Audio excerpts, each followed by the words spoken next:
Sí, pelota, ¿por qué? Porque pues da la curiosidad de que pues siempre nuestro cerebro ha sido atraído por cosas redondas o esféricas. Y pues en este caso me encanta este cronista Juan Villoro porque nos habla desde la perspectiva social e histórica acerca de por qué nos atrae tanto este juego que ahora llamamos fútbol.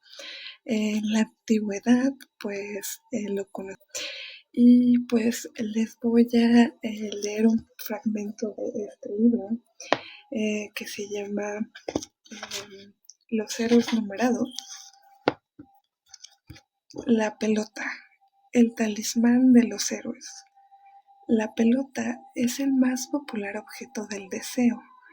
En caso de emergencia, Maradona podía dominar una mandarina, pero nada supera al esférico que parece botar con vida propia. Su circunferencia simboliza la perfección. Ningún cuerpo sólido parece más pleno. Es posible atraparla, pero solo por un rato.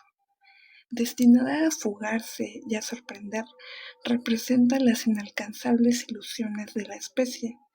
La fuerza del círculo es tan grande que Johannes Kepler se negaba a creer que las órbitas de los planetas no trazaran una circunferencia. Pasó buena parte del siglo XVII tratando de ajustar sus cálculos a esa figura más mágica, que aceptó la mala noticia de que las órbitas formaban una figura elíptica, pero no redonda. ¿Se mata al ganador o se mata al perdedor? En términos deportivos, el derrotado merecía morir. En términos rituales, la muerte era un honor.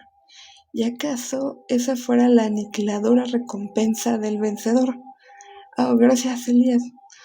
Cuando le pregunté al respecto a Leah Parsons, coautor del libro Ulama, The Ball Game of the Mayas and los Muertos, lo cual convertía a la pelota en emblema de resurrección.